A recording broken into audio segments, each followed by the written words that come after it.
Opa, tudo bem? Eu sou o Luiz Camargo e seja muito bem-vindo. Claro que você deve estar acompanhando a investida covarde e cruel do Hamas contra Israel que se iniciou neste sábado. Nem tem como não acompanhar. Na mídia e nas redes sociais não existe outro assunto. E não é por menos. Bom, o Hamas é uma organização terrorista que surgiu na década de 80 com o objetivo declarado de destruir o Estado de Israel e substituí-lo por um Estado Islâmico na região.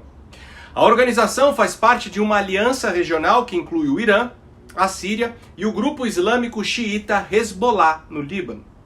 Desde sua criação, o Hamas promove ofensivas contra Israel, lançando mísseis, enviando homens-bombas e sequestrando cidadãos judeus.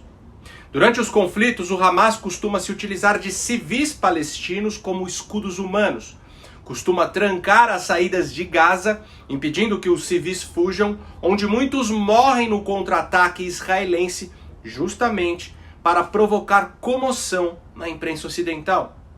E também com esse mesmo objetivo, o arsenal do Hamas costuma ser colocado estrategicamente no subsolo de hospitais e escolas.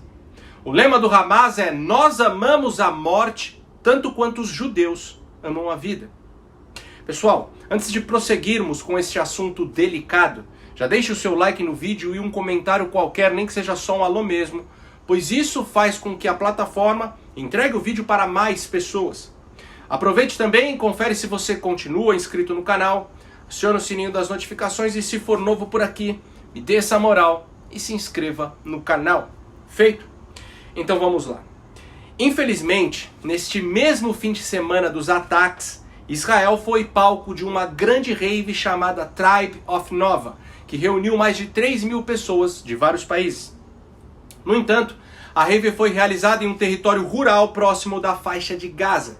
Sendo assim, na manhã de sábado foi invadida pelo Hamas, que promoveu um ataque brutal contra quem estava lá. Aqueles que não conseguiram fugir para os seus automóveis foram capturados para serem levados como refém ou foram executados no local. Mulheres foram violentadas e torturadas.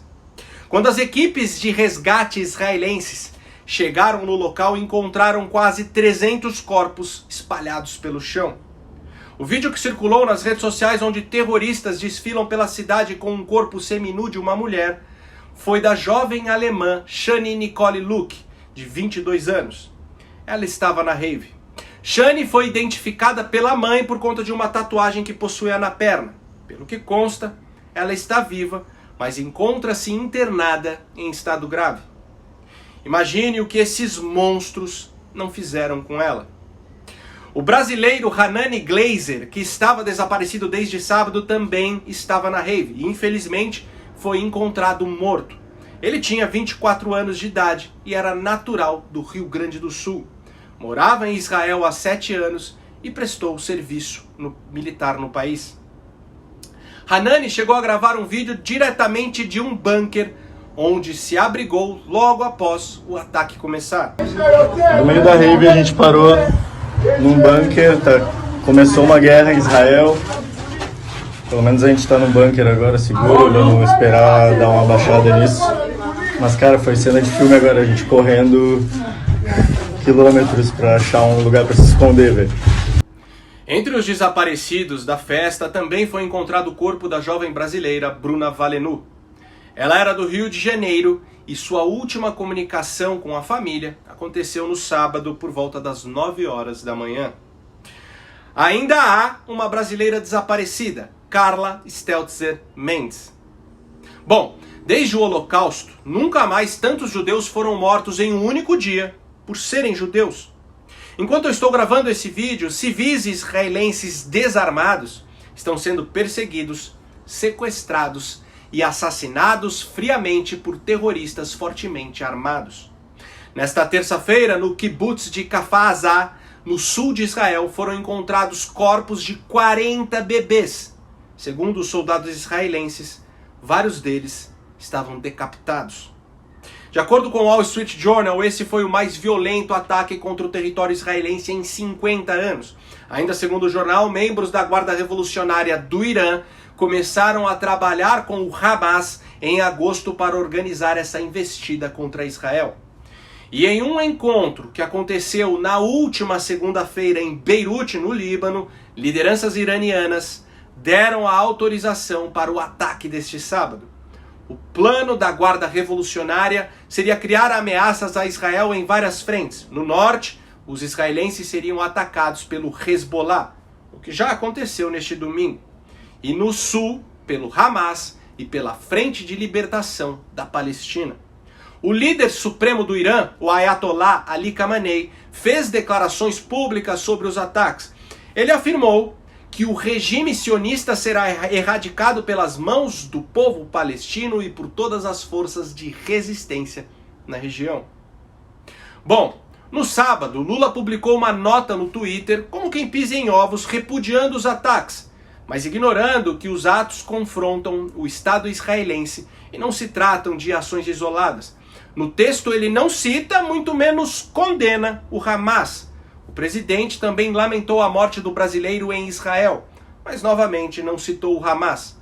Abre aspas para o ex-presidiário. O governo brasileiro tomou conhecimento com profundo pesar do falecimento do cidadão brasileiro Hanani Glazer, natural do Rio Grande do Sul, vítima dos atentados ocorridos no último dia 7 de outubro em Israel. Ao solidarizar-se com a família e amigos de Hanani, o governo brasileiro reitera seu absoluto repúdio a todos os atos de violência, sobretudo contra civis. Fecha aspas. Percebe que ele usa o termo falecimento, como se o brasileiro tivesse morrido de alguma doença ou num acidente de avião?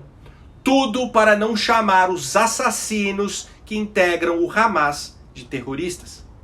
O MST emitiu uma nota afirmando que a resistência palestina, desde Gaza, reagiu de maneira legítima e que continuará defendendo o direito legítimo dos povos de reagir contra a opressão.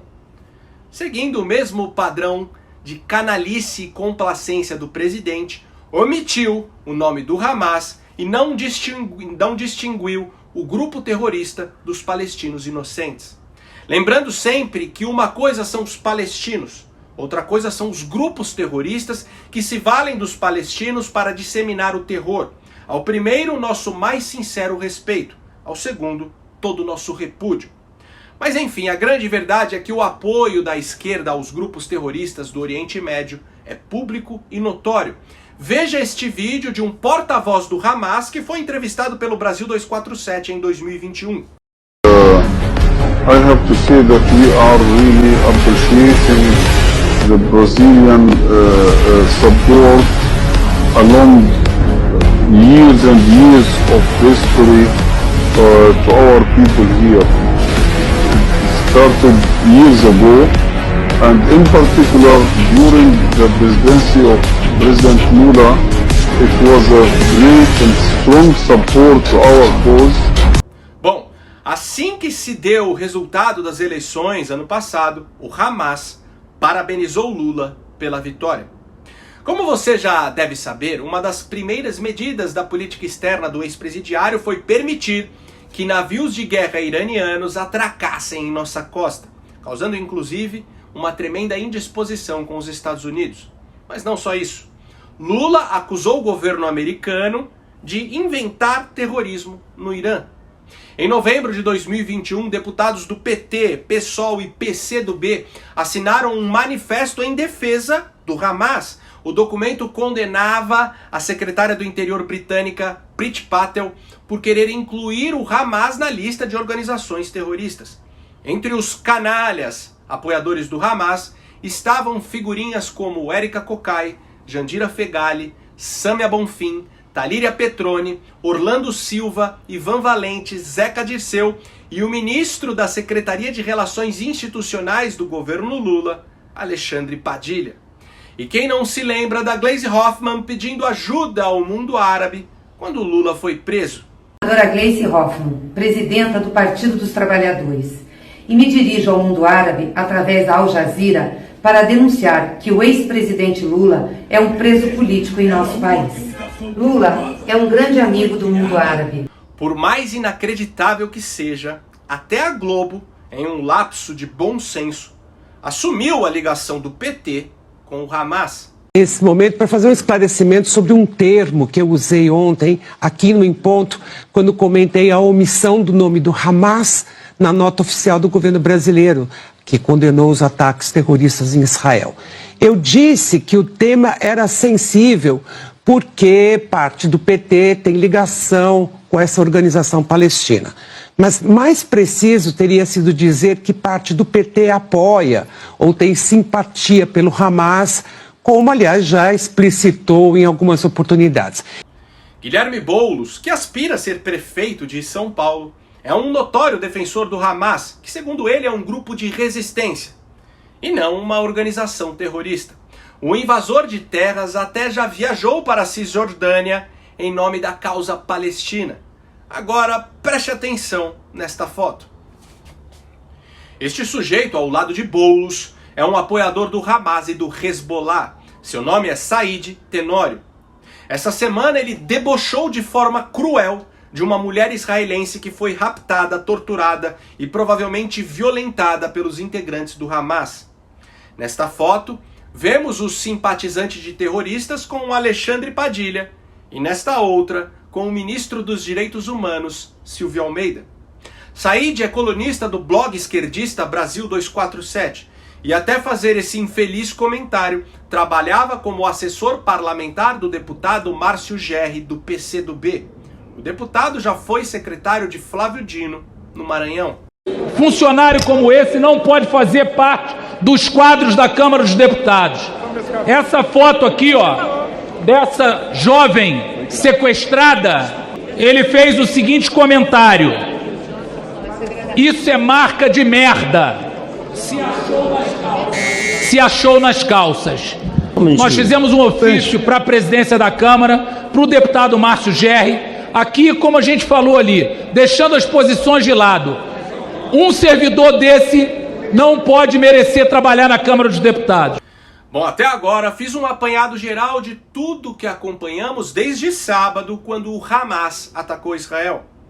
No restante do vídeo, vou tentar explicar de forma simples e resumida as questões envolvendo esse conflito e o que de fato é verdade, para além das narrativas da imprensa e da esquerda.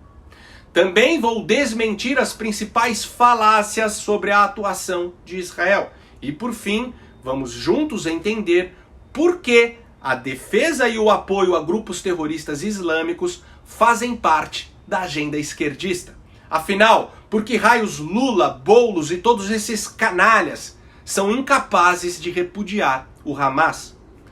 Mas antes, como você já deve saber, por conta dessa perseguição sumária às vozes conservadoras nas redes sociais, este canal está desmonetizado. Desde setembro do ano passado, eu não ganho nenhum centavo para fazer conteúdo aqui. Sendo assim, considere ser um patrocinador do canal. Você pode fazer isso de duas maneiras: contribuindo com qualquer valor através do nosso Apoia-se, o link está aqui na descrição do vídeo e também fixado no primeiro comentário, ou você pode contribuir através do Pix. Minha chave Pix é o e-mail luiscamargopix@yahoo.com. Luiz Camargo Pix, tudo junto, luiscomz@yahoo.com. É só .com, não tem BR. Lembrando que se não fossem mídias alternativas como esta, hoje estaríamos sendo manipulados pela mesma imprensa que chama os homens do Hamas de combatentes e as senhorinhas que rezavam o Pai Nosso na frente dos quartéis de terroristas. Se desejar, dê um pause aí no vídeo para fazer a sua contribuição, que eu ficarei imensamente grato. Afinal, agora eu só posso contar com você. Recado dado, então vamos lá. Após a Segunda Guerra, em 1947, as Nações Unidas propuseram a criação de 2 estados na região da Palestina, então controlada pela Inglaterra, um judeu e um árabe. Os 2 estados ainda ficariam um tempo sob o mandato britânico até que pudessem se tornar independentes. A proposta foi aceita pelos líderes judeus, mas rejeitada pelo lado árabe, e assim implementada apenas de um lado. Israel reconhece que os palestinos têm o direito de ter o seu próprio Estado e viver em paz. No entanto, boa parte dos palestinos, assim como os árabes dos países vizinhos, não reconhecem o direito de Israel existir. Quando em 1948 terminou o domínio britânico, os exércitos de todos os países árabes vizinhos, Líbano, Síria, Iraque, Transjordânia e Egito, atacaram Israel. Mas o Estado recém-criado se defendeu e conseguiu resistir bravamente. Depois, em 1967, o ditador do Egito, Gamal Abdel Nasser, anunciou um plano para destruir Israel, e assim colocou tropas egípcias na fronteira do país judeu. E claro que os outros exércitos dos países árabes vizinhos também foram mais uma vez mobilizados para o ataque. Para se defender, Israel lançou mísseis contra o Egito e a Síria, mas estrategicamente poupou a Jordânia, pedindo para o rei de lá, que já tinha demonstrado a intenção de fazer um acordo, a não se juntar à guerra. Mas o rei não acatou e investiu contra Israel. Foi a partir desse episódio que, para se defender de novos ataques, Israel assumiu o controle de territórios da Jordânia, especificamente da Cisjordânia. Pouco depois da guerra, os estados árabes se reuniram em Khartoum, no Sudão, e anunciaram seus famosos 3 nãos: não reconhecimento, não à paz e não às negociações.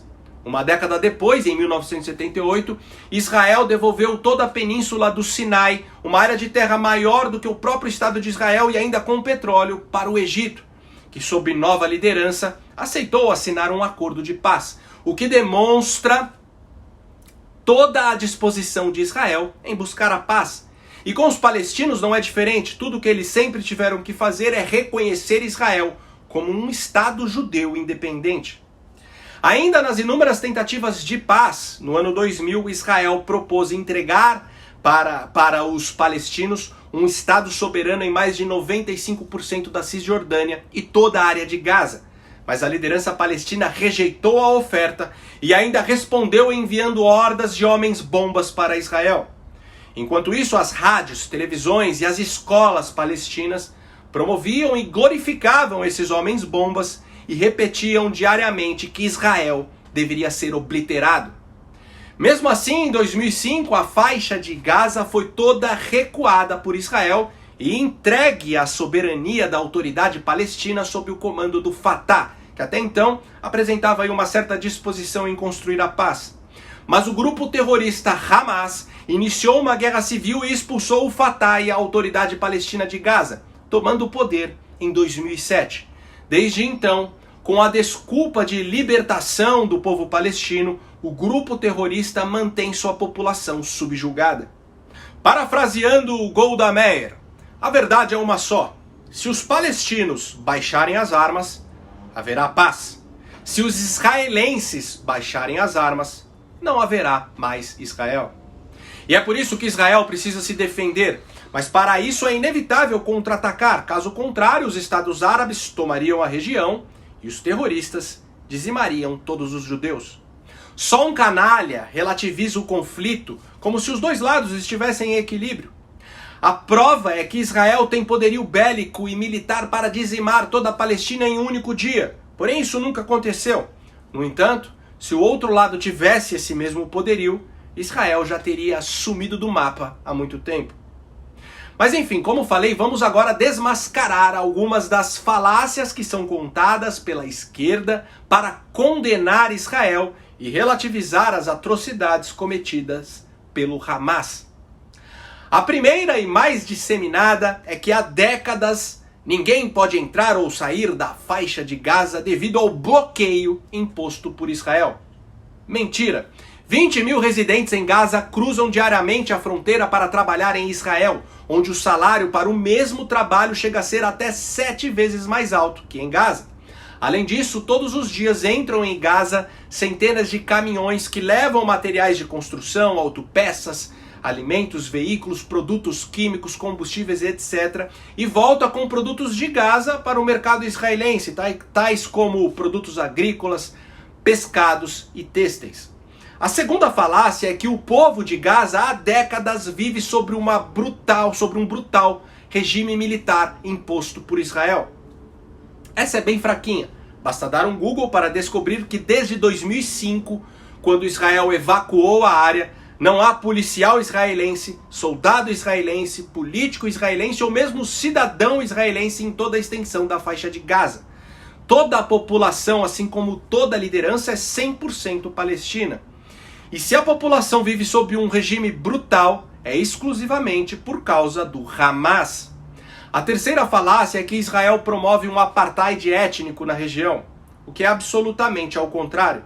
Em Israel existem muçulmanos trabalhando em todos os setores, de comerciantes a médicos e juízes, enquanto em Gaza não há um único judeu exercendo qualquer profissão.